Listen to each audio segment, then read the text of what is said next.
Olá, você está no Alesp Conecta. 6 em cada 10 brasileiros deixaram de pagar alguma conta no mês de maio por conta da pandemia. E entre os mais afetados pela crise está a faixa da população que ganha até 2 salários mínimos. Mas e as empresas? Essas também muitas passam por dificuldade. Como é que a gente pode evitar uma bolha de inadimplência no mercado? Este é o assunto do Alesp Conecta e nós vamos conversar com o advogado especialista, o Dr. Mário Conforti, é advogado e líder da área civil do escritório Marcos Martins Advogados, e obrigado pela sua presença em colaborar com a gente, doutor.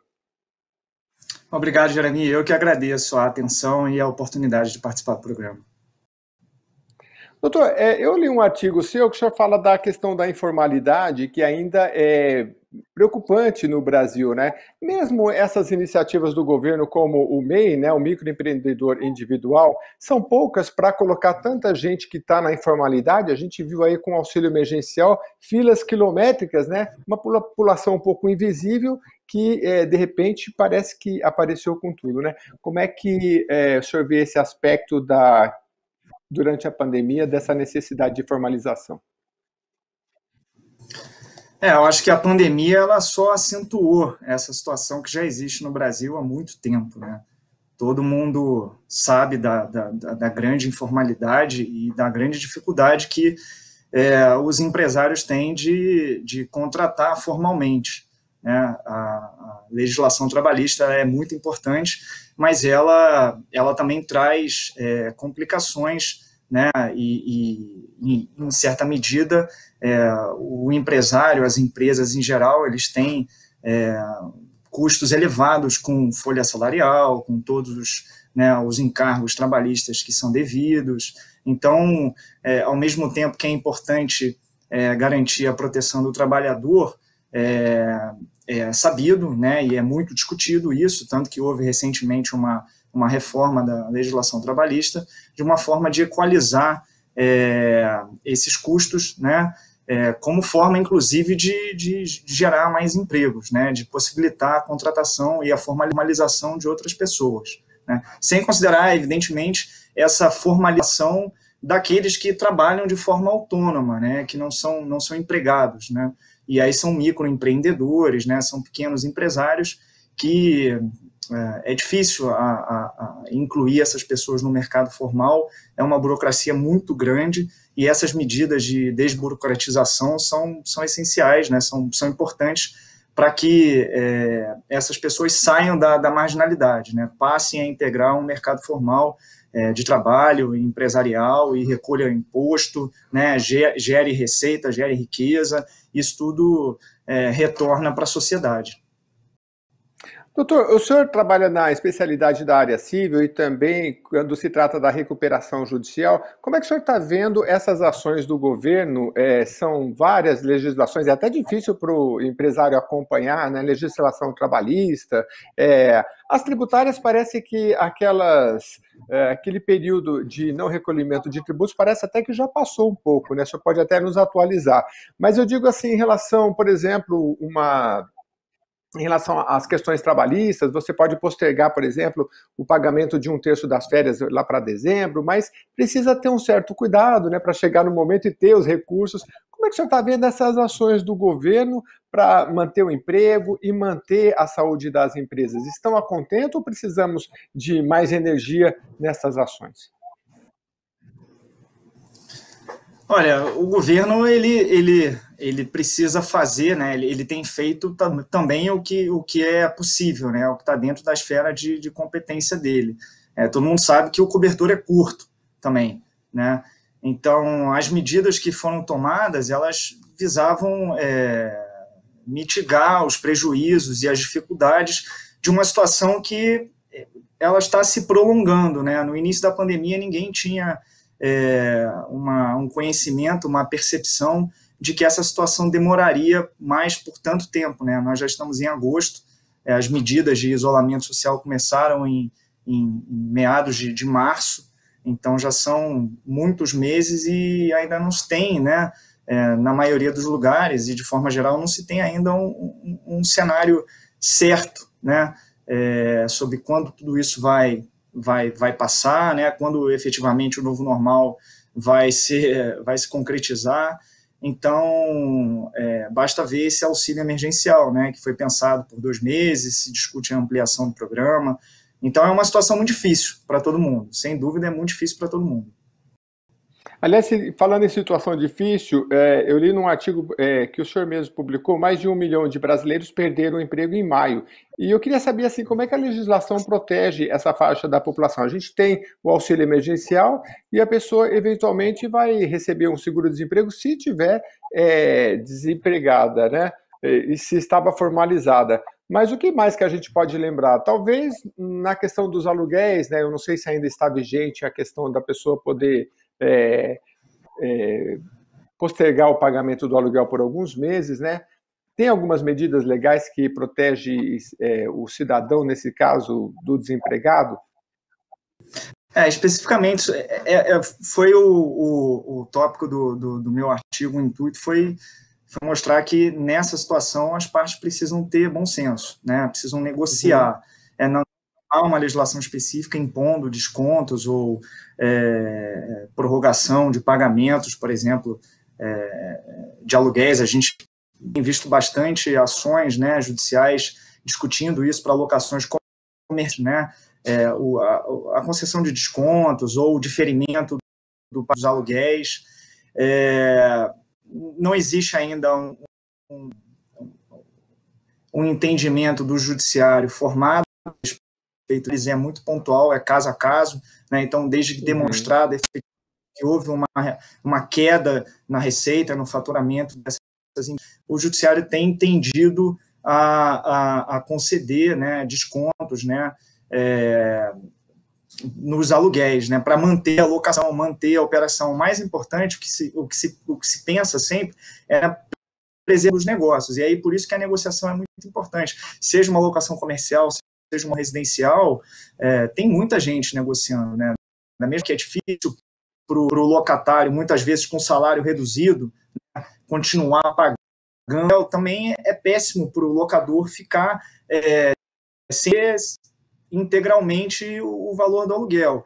Então, tem visto muito isso, né, essa negociação, tanto com a concessão de desconto, então abatimento, ou então a concessão de descontos e para pagamento dessa diferença posteriormente, de forma parcelada, tem sido feito muito, mas a análise ainda do judiciário é caso a caso, da mesma forma que o judiciário em determinados momentos concedeu, em outros ele negou, porque não estava ali comprovada a situação, né, não estava ali comprovada o faturamento das receitas das empresas, né, dos locatários. Correto.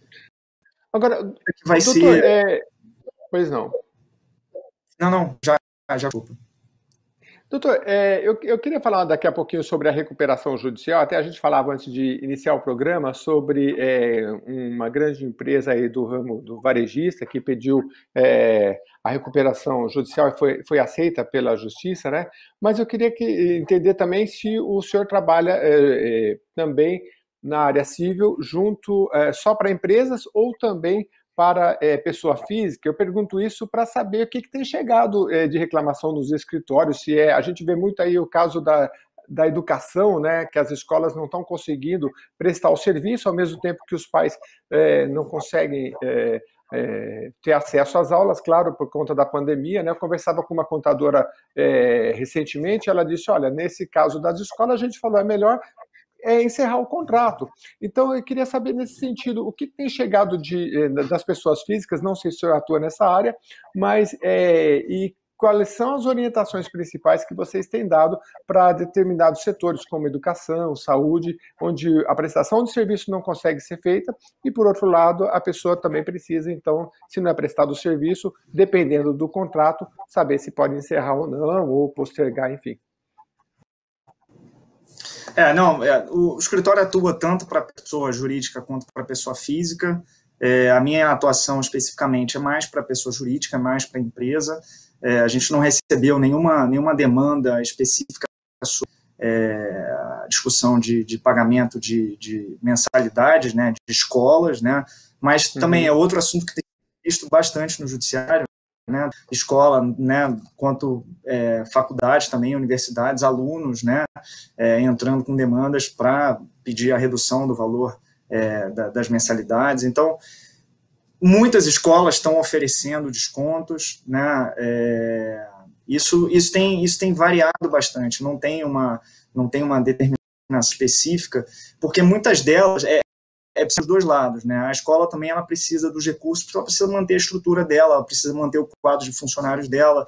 Muitas escolas trabalham com ambientes virtuais, né, de ensino, então isso também gera custos, mas o que vale é o bom senso, Jeremias. A gente volta para a tecla do bom senso. Da mesma forma que isso impõe custos, certamente o fato de não estar tendo aulas presenciais gera economia. Então, isso varia de estabelecimento para estabelecimento. Aqueles estabelecimentos que entendem, né, que percebem que há possibilidade, né, que há margem para concessão de desconto, isso tem sido feito. Em casos extremos, o judiciário tem atuado, né? Em muitos casos tem deferido, sim, o desconto dessas mensalidades, né, por conta da não realização das aulas presenciais, e muitas vezes da não realização das aulas, né, nem virtuais. Então, é muito difícil o judiciário também intervir nesse tipo de relação, né, que é uma relação eminentemente privada. Então, o estabelecimento sabe das condições, sabe aonde, né, como está o seu faturamento, a sua receita, da mesma forma as pessoas têm as suas prioridades, né, então é muito difícil do judiciário chegar numa solução que equacione os dois lados, né, mas em caso a gente tem visto decisões judiciais concedendo, sim, abatimentos do valor das mensalidades. Agora, doutor, eu queria falar sobre recuperação judicial, né? Eu queria que o senhor explicasse um pouquinho a diferença da falência e da recuperação judicial, porque por conta da pandemia, provavelmente, aliás, já tem notícia, por exemplo, aqui do G1 que eu estava olhando, que, embora seja de maio, mostra um aumento no número de pedido de recuperação judicial no Brasil. Jeremias, são dois institutos diferentes, né? Ambos tratam da questão da insolvência, né, das empresas, né? A recuperação judicial, na verdade, ela é um caminho que o empresário ou a empresa eles têm, né, de tentar buscar uma negociação da dívida com os credores, né? E aí, por meio dessa negociação, continuar operando, né?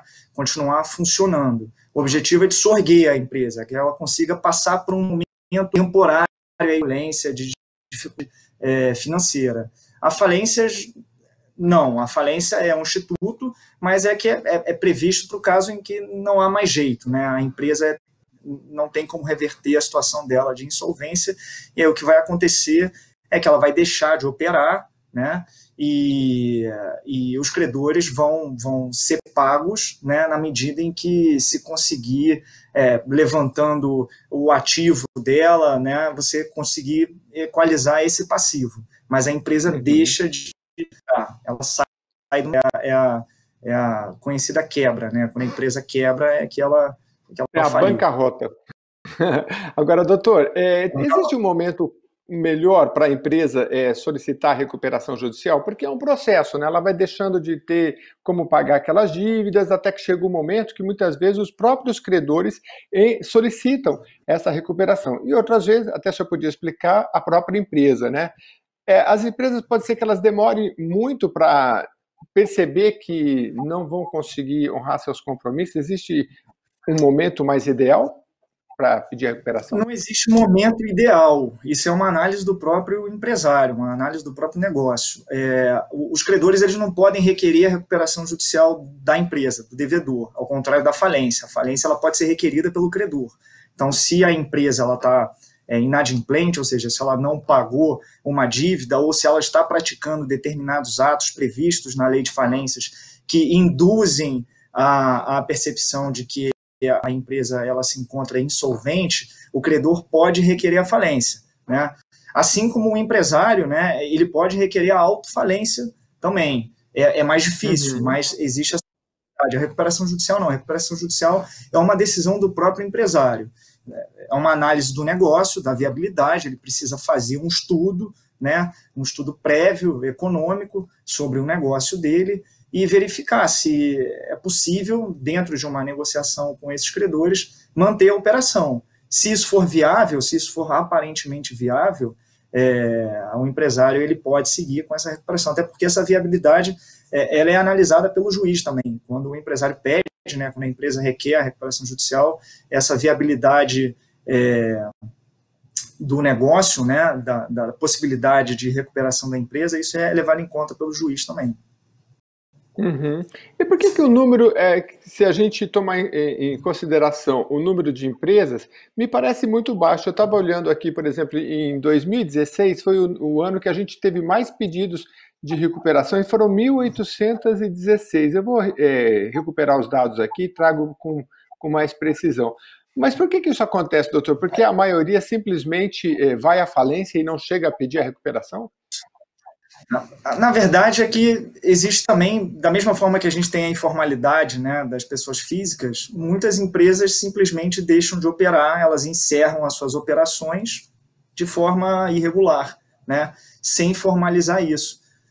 Então, por isso que talvez o número de recuperações judiciais face ao número de empresas existentes seja bastante discrepante. Mas basta ver o número de empresas que fecharam para se perceber que a crise é grave, né? Mas nem todo mundo, né, nem todo mundo recorre ao Instituto da Recuperação Judicial e também nem todo mundo acaba tendo a sua falência decretada. Então tem muito encerramento irregular também de operação de empresa. Então, na prática, doutor, irregular é simplesmente parar o funcionamento, né, e parar a operação, mas sem dar baixa em junta comercial, né, sem dar baixa na Receita Federal, né, então acontece, né, isso. Então, na prática, doutor, quem mais acaba solicitando a recuperação são as grandes empresas, é isso? Porque eu estava lendo aqui que a maior parte das empresas que estão pedindo a recuperação nesse período são de pequenas empresas, micro e pequenas empresas, né? Está afetando mais elas. Mas acaba que as grandes é que procuram esse instituto ou não? Não existe uma... O instituto ele é disponível para tanto pequena empresa quanto para grande empresa, né? Na verdade, essas recuperações judiciais bilionárias que nós vemos no noticiário, elas chamam mais atenção, porque em geral o público ouve falar de uma recuperação judicial, é de uma grande recuperação judicial, mas isso não significa que só haja recuperação judicial de grandes empresas, pelo contrário, tem muita recuperação judicial de empresas pequenas, de empresas médias, né, de vários setores aí da economia. Doutor, qual é o principal benefício de se solicitar uma recuperação judicial? O benefício a lei prevê um prazo que a gente chama de stay period de 180 dias, né, que param as execuções, né, param os atos de execução contra essa recuperanda, para que ela tenha tempo de apresentar o plano de recuperação judicial dela. E o benefício é que a recuperação judicial é uma negociação, né? Se a empresa demonstrar que ela tem capacidade, que ela tem viabilidade para se recuperar e apresentar um plano robusto, né, que preveja de forma concreta e factível o pagamento desses credores, a recuperação judicial é um grande instituto para manter a operação e preservar a empresa e preservar o negócio, preservar empregos, continuar gerando receita, continuar distribuindo renda, continuar gerando recolhimento de tributos. Então, é um instituto super importante. A ciência, né, também ela tem a sua importância e ela precisa ser enxergada como uma forma, inclusive, de possibilitar a retirada dessas empresas que não têm condições de continuar no mercado, né, e abrindo espaço para outras empresas, né, então são dois institutos muito importantes, mas a recuperação judicial, ela visa, no final das contas, a continuidade do negócio. Então, se o empresário ele tem a possibilidade e a necessidade de pedir a recuperação judicial, isso deve certamente ser considerado. Agora, na prática, existe mesmo a recuperação, doutor? Porque os casos que eu conheço é que o advogado fala para mim, olha, tá 4 anos, 5 anos, 6 anos, tem 180 dias de prazo, né? Mas são processos que às vezes se arrastam ao longo do tempo, né? Mas, de qualquer forma, como o senhor colocou também, é a questão do impacto social. Grandes empresas, não só as grandes, porque as pequenas também, elas fazem parte do motor econômico do país, elas vão continuando gerando empregos e continuando economicamente ativo, embora passando por um processo aí, como o próprio nome diz, de recuperação, né?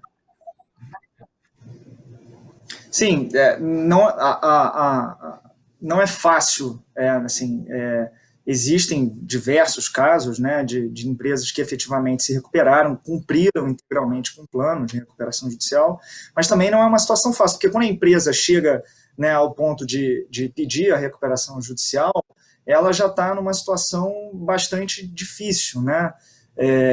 Então, esse prazo de 180 dias que eu comentei é um alívio momentâneo que a empresa devedora ela tem para tentar, né, se organizar ali e para começar, se for aceito o plano de recuperação judicial, começar a cumprir esse plano, né? Sendo que as operações e as dívidas, né, que forem sendo assumidas após essa recuperação judicial, elas nem integram essa recuperação judicial. A recuperação judicial é para resolver aquele passivo, né, existente ali até aquele momento do pedido da recuperação judicial. Então, ela vai continuar operando, ela vai continuar tendo responsabilidades.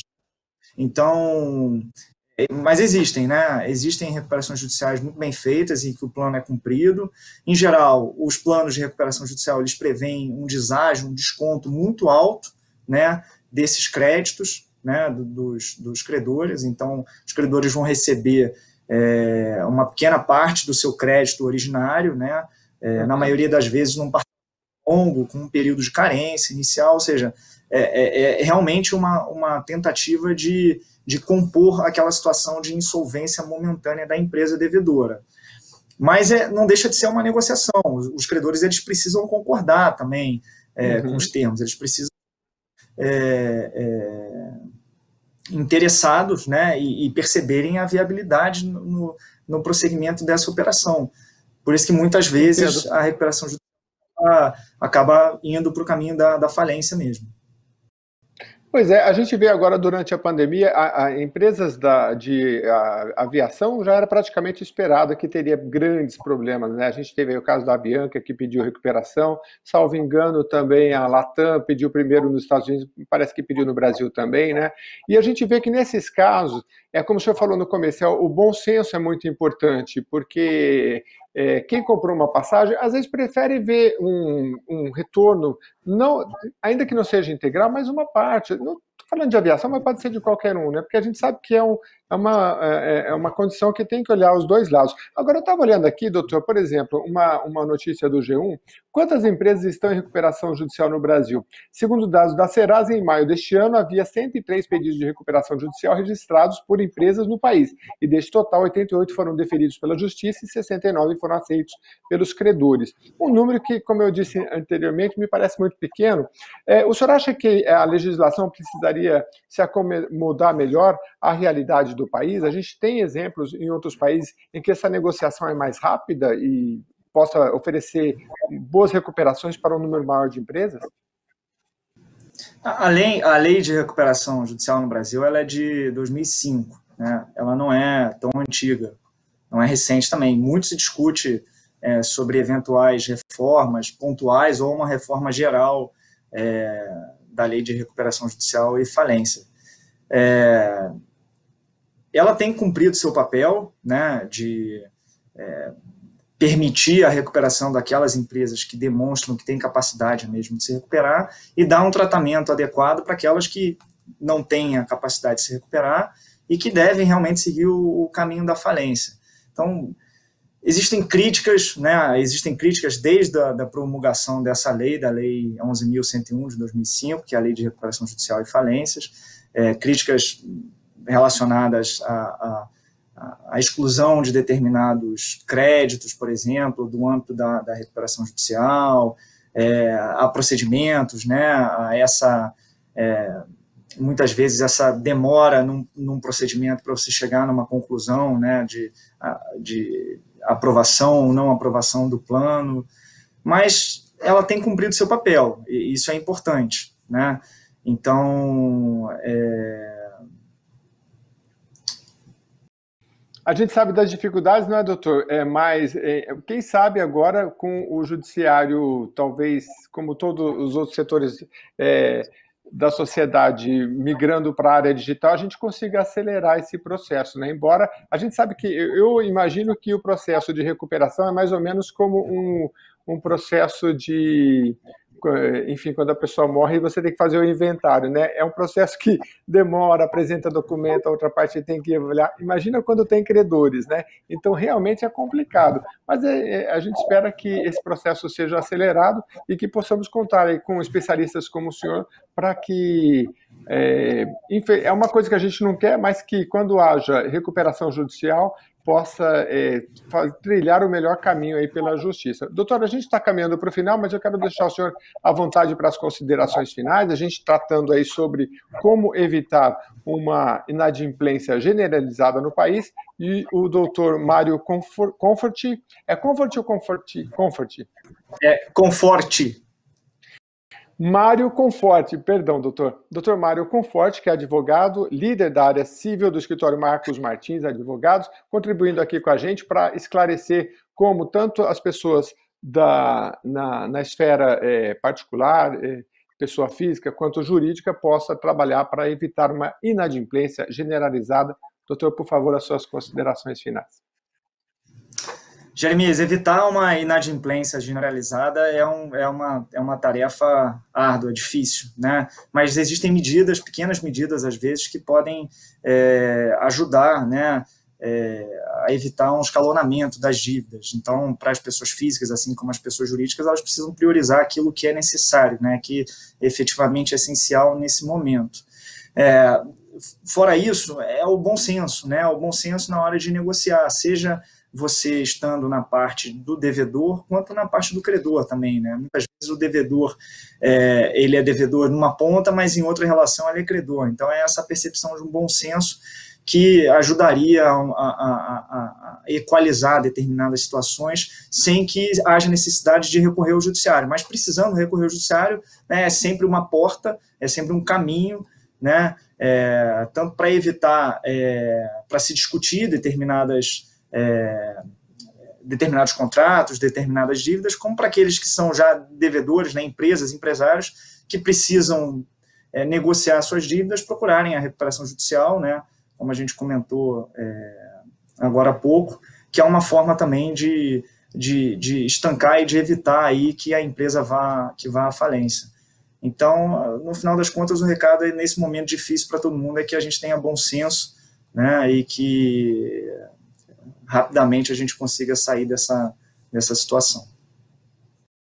Muito bem, nós conversamos com Mário Conforti, advogado e líder da área civil do escritório Marcos Martins Advogados, que contribuiu aqui com a gente falando sobre recuperação judicial e dando dicas valiosas para que as pessoas também que passam por dificuldades possam se orientar, fazer um bom planejamento e passar por esta fase financeira difícil para todos. Doutor, mais uma vez, muito obrigado pela sua companhia, pelos seus esclarecimentos. Eu que agradeço. Boa tarde. E nós ficamos por aqui. Continue mandando as suas sugestões, que a gente vai trazendo aqui os assuntos que você quer. Obrigado pela sua companhia. Até o próximo programa.